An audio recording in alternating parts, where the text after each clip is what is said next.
স্বাগত ডিবিসি সংবাদে। আপনাদের সাথে আছি আমি জান্নাত সাথী। দুইবারের বেশি প্রধানমন্ত্রী নয়, দ্বিকক্ষ বিশিষ্ট সংসদ প্রবর্তন এমন বিধান রেখে সংবিধান সংস্কারে ৬২টি প্রস্তাব দিয়েছে বিএনপি। এ নিয়ে আগামী সপ্তাহ থেকে তরুণ থেকে বৃদ্ধ সবার মতামত নেবে সংস্কার কমিশন। সব রাজনৈতিক দল ও অন্যান্য অংশীজনের সাথে কথা বলে প্রস্তুত করা হবে রূপরেখা। মঙ্গলবার বেলা ১১টার পরে জাতীয় সংসদ ভবনে সংবিধান সংস্কার কমিশনের কার্যালয়ে যায় বিএনপির প্রতিনিধি দল। পরে কমিশন প্রধান অধ্যাপক আলী রিয়াজের হাতে ৬২টি প্রস্তাব তুলে দেন বিএনপির স্থায়ী কমিটির সদস্য সালাউদ্দিন আহমেদ। এই প্রস্তাবের মধ্যে আছে তত্ত্বাবধায়ক সরকার ব্যবস্থা ফিরিয়ে আনা, দ্বিকক্ষ বিশিষ্ট সংসদ প্রবর্তন, রাষ্ট্রপতি ও প্রধানমন্ত্রীর ক্ষমতায় ভারসাম্য আনা। রাষ্ট্র ক্ষমতায় প্রধানমন্ত্রী এবং রাষ্ট্রপতির মধ্যে ক্ষমতার ভারসাম্য আনয়নের জন্য বিধান রেখেছি এবং পরপর দুইবারের বেশি প্রধানমন্ত্রী পদে কেউ আসীন হবেন না সেই বিধান রেখেছি। আমরা নতুন করে পার্লামেন্টের উচ্চকক্ষ সৃষ্টির বিধান প্রস্তাব করেছি। পরে সংবিধান সংস্কার কমিশনের প্রধান বলেন, সব রাজনৈতিক দল, বিশিষ্ট নাগরিক সহ অন্যান্য অংশীজনের মতামত নিয়ে প্রস্তুত করা হবে রূপরেখা। আমরা স্টেক হোল্ডারদের সাথে আলোচনাগুলো অব্যাহত রেখেছি। ইতিমধ্যে আরও কয়েকটি সংগঠনের সাথে আমরা কথা বলব এবং কয়েকজন নেতৃস্থানীয় ব্যক্তির সাথে। এর বাইরে যেটা আমরা আগামী সপ্তাহে থেকে অবশ্যই শুরু করব সেটা হচ্ছে একটা জরিপ।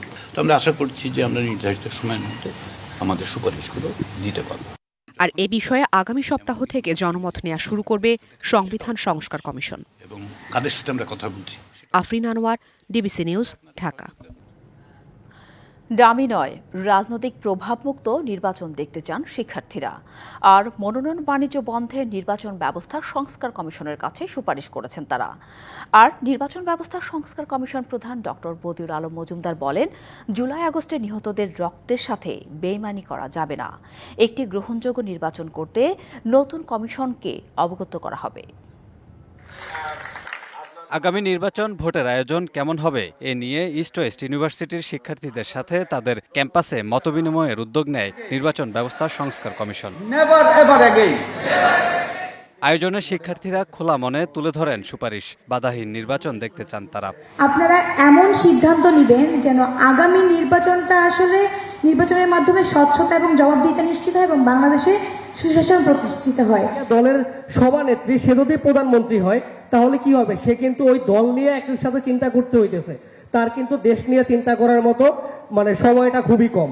কমিশনের সদস্য ডক্টর তোফায়েল আহমেদ যারা সরকারে যাবেন তাদের ভেদাভেদ ভুলে কাজ করার আহ্বান জানান। যেই যখন সরকারের চেয়ারে বসবে তাকে সরকার হিসেবে কাজ করতে হবে।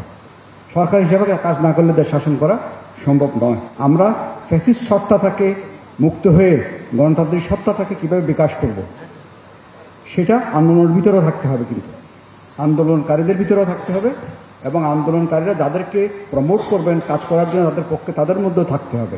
নির্বাচন ব্যবস্থা সংস্কার কমিশন প্রধান ডক্টর বদিউল আলম মজুমদার আগামীতে গ্রহণযোগ্য নির্বাচনের উপর গুরুত্ব আরোপ করেন। আমরা আমাদের এই শহীদদের রক্ত বৃথা দিতে দেব না। আমরা আমাদের যারা আহত হয়েছে তাদের আত্মত্যাগ বৃথা দিতে দেব না। আমরা সততার সাথে, নিষ্ঠার সাথে এবং আন্তরিকতার সাথে আমাদের কাজটা করব, যাতে আমরা একটা সুন্দর গণতান্ত্রিক ব্যবস্থা আমরা প্রচলন করতে পারি এবং তোমরা কোনো অবস্থায় যাতে ফ্যাসিবাদীরা নির্বাচনে অংশ নিতে না পারে সে ব্যাপারে সরকারকে আবেদন জানাবে সংস্কার কমিশন। বৃথা যেতে দেব না। Kamrul Hasan, DBC news, Dhaka. সোমবার সহিংসতার পর ডেমরার ডক্টর মাহবুবুর রহমান মোল্লা কলেজের সামনের পরিস্থিতি এখনও থমথমে। সকাল থেকে বিপুল সংখ্যক পুলিশ মোতায়েন করা হয়েছে। জনজীবন এবং যান চলাচল স্বাভাবিক রয়েছে। বন্ধ রয়েছে কলেজ। ভেতরে কাউকে যেতে দেওয়া হচ্ছে না। সকাল থেকে কিছু শিক্ষার্থীদের কলেজের সামনে অবস্থান নিতে দেখা গেছে। এদিকে স্বাভাবিক রয়েছে ঢাকা সিলেট রুটের যান চলাচল। অন্যদিকে ন্যাশনাল মেডিকেল কলেজ হাসপাতালে দুপুরে সংবাদ সম্মেলন করেন ন্যাশনাল মেডিকেল কলেজ হাসপাতালের চিকিৎসক, কর্মকর্তা ও কর্মচারীরা। সোমবার সোহরাওয়ার্দী কবি নজরুল কলেজের শিক্ষার্থীদের সাথে মাহবুবুর রহমান মোল্লা কলেজের শিক্ষার্থীদের ব্যাপক সংঘর্ষ হয়। এতে আহত হন অনেকে।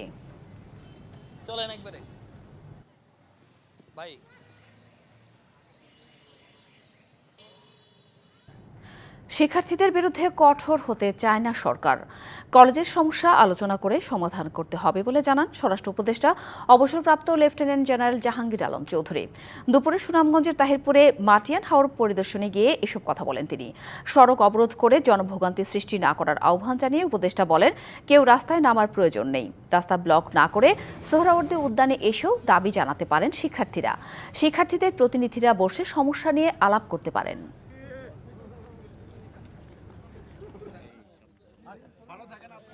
দুই কলেজের শিক্ষকরা রয়ে গেছে, তারাও কিন্তু আলাপ করে এই সমস্যাটা সমাধান করতে পারে।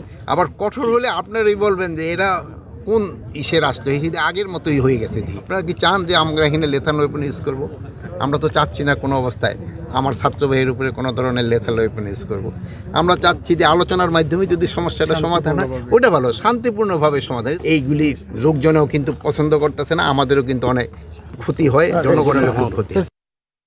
রাষ্ট্রদ্রোহ মামলায় কারাগারে পাঠানোর নির্দেশ দেওয়া হয়েছে সম্মিলিত সনাতনী জাগরণ মঞ্চের মুখপাত্র চিন্ময় কৃষ্ণ দাসকে। সোমবার বিকেলে রাজধানীর শাহজালাল আন্তর্জাতিক বিমানবন্দর থেকে আটক করা হয় তাকে।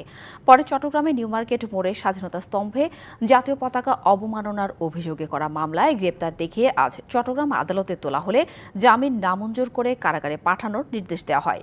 এ সময় আদালত প্রাঙ্গণে বিক্ষোভ করেছেন চিন্ময়ের অনুসারীরা। ঘটনার প্রেক্ষাপটে আগামীকাল পুনঃশুনানির সিদ্ধান্ত নিয়েছে আদালত।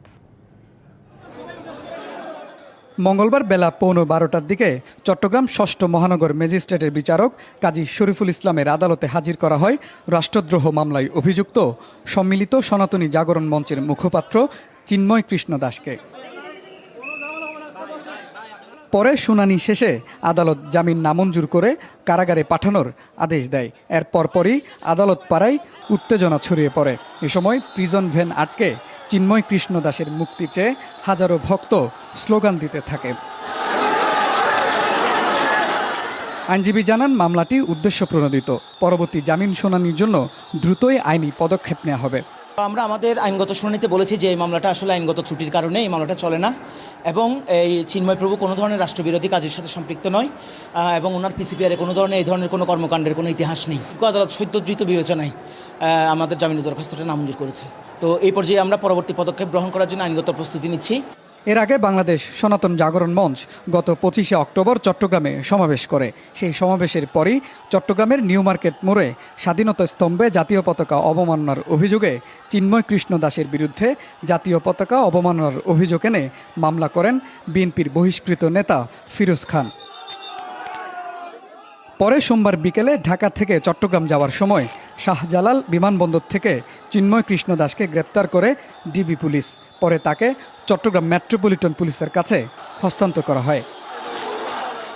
Mujibul Haque, DBC news, Chittagong. চিন্ময় কৃষ্ণ দাসকে কোনো সম্প্রদায়ের নেতা হিসেবে নয়, রাষ্ট্রদ্রোহের মামলায় গ্রেপ্তার করা হয়েছে বলে জানিয়েছেন স্থানীয় সরকার উপদেষ্টা আসিফ মাহমুদ সজীব ভুইয়া। সকালে রংপুরের পীরগাছার পাউটানের স্বল্প আয়ের মানুষের মাঝে শীতবস্ত্র বিতরণ শেষে এসব কথা জানান তিনি। বলেন, দেশের স্বাধীনতা, সার্বভৌমত্ব ও রাষ্ট্রের বিরুদ্ধে কোনো ষড়যন্ত্র সহ্য করা হবে না। শেখ হাসিনার আমলে গোপালগঞ্জ সহ 2-1টি জেলায় উন্নয়ন হলেও বাকি জেলাগুলোতে চরম বৈষম্য হয়েছে বলেও মন্তব্য করেন তিনি। জানান, আগামীতে পিছিয়ে থাকা জেলাগুলোয় বিশেষ অগ্রাধিকার দেওয়া হবে।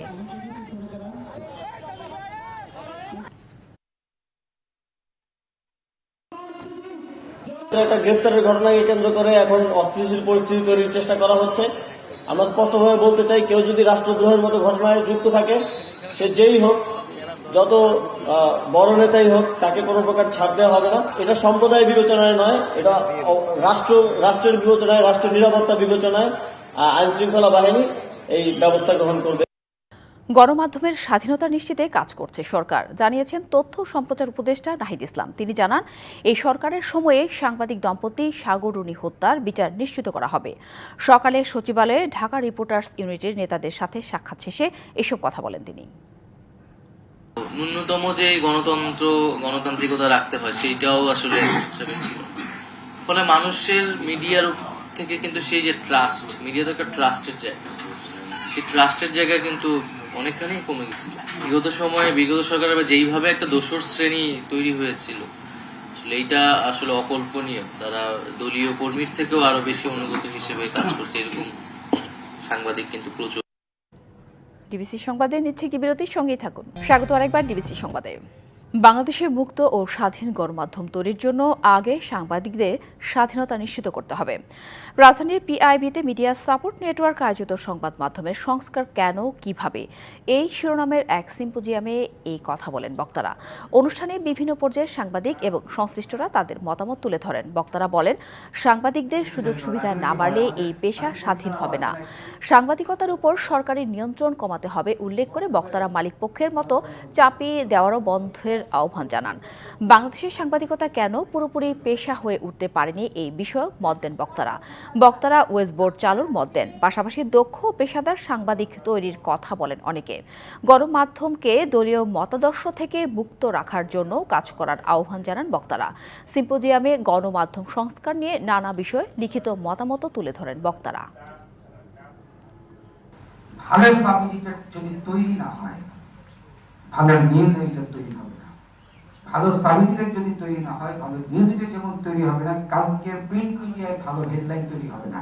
যে আমরা আসলে সবার সমস্যার কথা আমরা বলি, নিজেদের সমস্যার কথা এই জায়গায় আমরা যেটা বলতে পারি, আমরা কিন্তু একটা টেলিভিশনের সমস্যা আরেকটা টেলিভিশনও বলতে পারি না, একটা পত্রিকার কথা আরেকটা পত্রিকা বলতে পারি না। আমরা সারা দুনিয়ার সবার সমস্যার সমাধান করার চিন্তা করি, নিজেদেরটা করতে পারি। দীর্ঘ প্রতীক্ষার পর যমুনা নদীর উপর অত্যাধুনিক প্রযুক্তির তৈরি দেশের সবচেয়ে লম্বা আর স্বতন্ত্র বঙ্গবন্ধু শেখ মুজিব রেলওয়ে সেতু দিয়ে সফলভাবে পরীক্ষামূলক ট্রেন চলাচল করেছে। সকাল 10:45টার দিকে সেতুর টাঙ্গাইল ও সিরাজগঞ্জ প্রান্ত থেকে একযোগে ট্রেন চালানো হয়। পরীক্ষামূলক ট্রেন চলাচলে উচ্ছ্বসিত প্রকল্পের কর্মকর্তা, কর্মচারী ও স্থানীয়রা। এ যেন পথের পাঁচালীর অপু দুর্গার প্রথম ট্রেন দেখার দৃশ্য। দেশের সর্ববৃহৎ ডুয়েল গেজ ডাবল ট্র্যাকের স্বতন্ত্র বঙ্গবন্ধু সেতু শেখ মুজিব রেল সেতুতে প্রথমবারের মতো পরীক্ষামূলকভাবে চলাচল করছে ট্রেন। সেতুর 300 মিটার উজানে নির্মিত আধুনিক এই সেতু দিয়ে মঙ্গলবার সকালে 2টি ইঞ্জিন ও 3টি কোচ সংযোজিত 2টি ট্রেন শুরুতে 10 কিলোমিটার গতিবেগে পরীক্ষামূলক যাত্রা শুরু করে। পরে সেই গতি গিয়ে ঠেকে 40 কিলোমিটারে।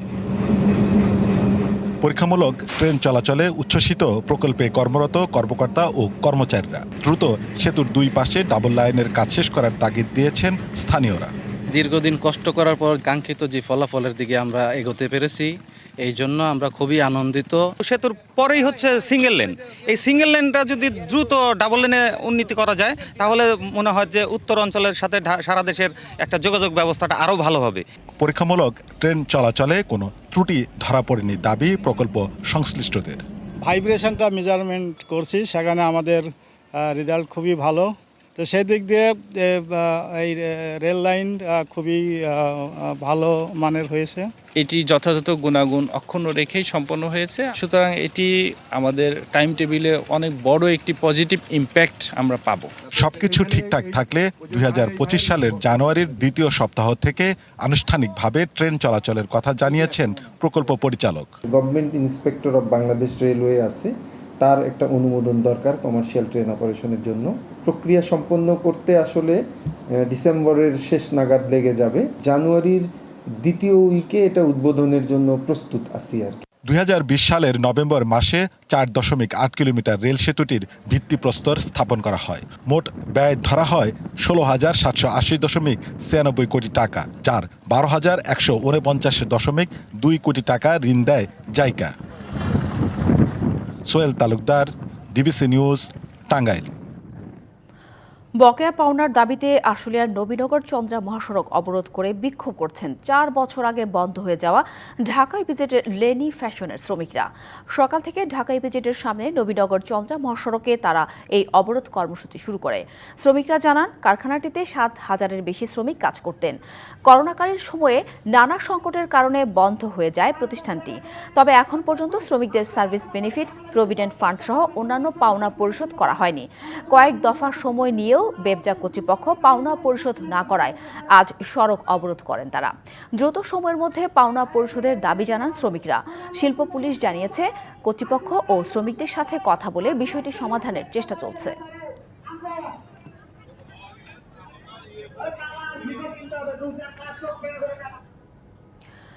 চলতি বছর উৎপাদনের শুরু থেকে চা শিল্পের দুর্দিন যেন কাটছেই না। বন্যা, খরা, আবহাওয়ার তারতম্যে উৎপাদন মৌসুমের একদম শেষ পর্যায়ে এসেও চায়ের কাঙ্ক্ষিত ফলন পাওয়া যায়নি। চাহিদা অনুযায়ী উৎপাদন লক্ষ্যমাত্রা পূরণ না হয় এই শিল্পের সাথে জড়িতরা নানাভাবে ক্ষতির মুখে পড়বেন বলে আশঙ্কা করা হচ্ছে।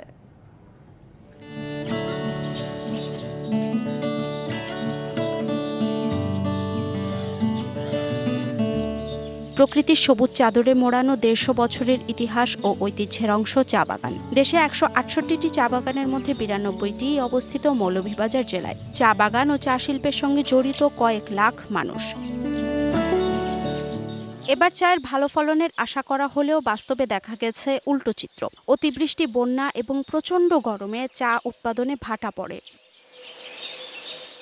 জেলার সবকটি বাগানে কচি পাতার চরম সংকট দেখা দেয়। ভরা মৌসুমেও উৎপাদন বন্ধ রাখতে হয় অনেক কারখানায়। গত বছর থেকে আমাদের বেশিরভাগ চা বাগানি চায়ের উপযুক্ত দাম পাচ্ছেন না, যার জন্য বেশিরভাগ চা বাগানি আমাদের কষ্ট প্রোডাকশনের চেয়ে নিম্ন দামে বিক্রি করতে হচ্ছে তাদের চা। উৎপাদন কম হওয়ায় নারী শ্রমিকদের টান পড়ছে তাদের মজুরিতে। গতবারে অনেক পাতি পাইছিলাম, এবারে পাতি নাই। আমরাও লস, কোম্পানিরও লস। আগামী বছরের অনুযায়ী আমরা সেভাবে টাকা পাইছি না। এবার চায়ের গুণগত মান নষ্ট হওয়ায় নিলামে চায়ের সঠিক দাম পাচ্ছেন না চা বাগান মালিকরা। এছাড়া চায়ের উৎপাদন খরচ দ্বিগুণ থাকায় নানাভাবে ক্ষতি হচ্ছে। আমরা চা বাগানের অবস্থা খুব একটা ভালো অবস্থা নেই, কারণ অনাবৃষ্টি, অতিবৃষ্টি, প্রাকৃতিক দুর্যোগের কারণে এবার তা 10 থেকে 12% গত বছর থেকে কম হয়েছে। অনেকটা বাগানে কিন্তু সংকটের বিপদ সীমানায় চলে গেছে। এদের কাছে মজুরি দিতে পারে না, বোনাস দিতে পারে না। উৎপাদন বৃদ্ধি না হলে মালিকরা ওইভাবে যদি না বাগানটা সচ্ছলে না চলতে পারলে আমরা কিন্তু দাবি দাবা থেকে আমরা পিছনে পড়ে যাচ্ছি। এদিকে শ্রীমঙ্গলে চায়ের দ্বিতীয় নিলাম বাজারেও চায়ের দাম আশানুরূপ না হওয়ায় হতাশ ব্যবসায়ীরা। এবার আমার মনে হয় যে লক্ষ্যমাত্রা পূরণ করা যাবে না। চার উৎপাদনের গ্রাজুয়ালি একটু একটু করে দাম বাড়ছে, সেটা অব্যাহত থাকবে এটাই আমার বিশ্বাস, কারণ সিজনও শেষ পর্যায়ে। বাংলাদেশ চা বোর্ডের দেওয়া তথ্যমতে চলতি বছর চা উৎপাদনের লক্ষ্যমাত্রা 10,80,00,000 কেজি। তবে প্রতিকূল আবহাওয়া সহ নানা কারণে মৌসুমের শেষ পর্যায়ে এসেও চায়ের কাঙ্ক্ষিত ফল পাওয়া যায়নি। DBC news desk. ৬ দফা দাবিতে বাংলাদেশ পোল্ট্রি অ্যাসোসিয়েশন ঠাকুরগাঁও শাখার উদ্যোগে মানববন্ধন হয়েছে।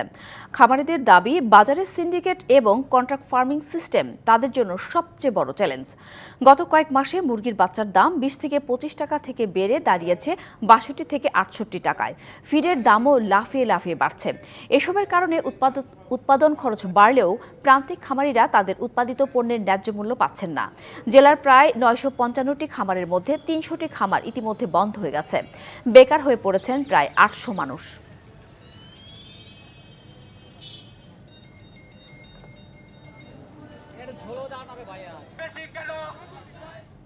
ডিবিসি সংবাদে নিচ্ছি আরেকটি বিরতি, সঙ্গেই থাকুন। স্বাগত আরেকবার ডিবিসি সংবাদে। জানাবো খেলার খবর। আয়ারল্যান্ডের বিপক্ষে প্রথম ওয়ানডেতে কাল মাঠে নামছে বাংলাদেশের মেয়েরা। ভারতে ওয়ানডে বিশ্বকাপে সরাসরি খেলতে হলে আইরিশদের হোয়াইট ওয়াশ করতেই হবে জ্যোতিদের। তবে এই ভাবনা দূরে ঠেলে আয়ারল্যান্ডের বিপক্ষে সিরিজ জয় মূল লক্ষ্য হিসেবে দেখছেন দলের অধিনায়ক নিগার সুলতানা জ্যোতি। মিরপুরে ম্যাচ শুরু সকাল 10টায়। টি-20 বিশ্বকাপের পর টাইগ্রেসদের প্রথম মাঠের লড়াই। তবে এবার ফরম্যাটটা ওয়ানডে। ভারতের মাটিতে ওডিআই বিশ্বকাপে সরাসরি সুযোগ পেতে হলে আয়ারল্যান্ডকে হোয়াইট ওয়াশ ছাড়া ভিন্ন কোনো পথ নেই জ্যোতিদের। তবে আপাতত বিশ্বকাপ ভাবনা নয়, এই সিরিজেই মনোযোগ দিতে চায় স্বাগতিকরা। জ্যোতিদের চিন্তার জায়গাটা ব্যাটিং ডিপার্টমেন্ট। আইরিশদের বিপক্ষে তাই এই ডিপার্টমেন্টেই বাড়তি ফোকাস দিতে চায় নিগার সুলতানা জ্যোতির দল। দেখেন, ব্যাটিং ভিজিবল প্রবলেম। এটা দেখেন, অনেক সময় হয় কি যে আমরা টপ অর্ডারে রান করতেছি না, একটা ভালো স্টার্ট না পেলে মাঝখানে যে সেটা সেটেল ডাউন হচ্ছে না। এবং ক্রিকেট এখন মডার্ন ক্রিকেটে আসলে কখনোই কাভার করার কোনো চান্স থাকে না, যে আমাদের টপ অর্ডার ফেল করছে, যে মিডল অর্ডার যে যেমনি হোক, বাট যেটা চলে যায় সেটা আসলে কাভার করা যায় না। যদি আমরা এখান থেকে একটা ভালো বলবো যে সিরিজ শেষ করতে পারি টিম হিসেবে, সেটা অবশ্যই আমাদের মোরালে বুস্ট আপ করবে নেক্সট সিরিজে। এদিকে শ্রীলঙ্কা এবং ইংল্যান্ডের বিপক্ষে ভালো খেলেছে আয়ারল্যান্ড। বাংলাদেশের বিপক্ষে নিজেদের সেরাটা দিতে চায় আইরিশ মেয়েরা। সে পরিকল্পনা নিয়েই মাঠে নামবেন বলে জানালেন গ্যাভি লুইস।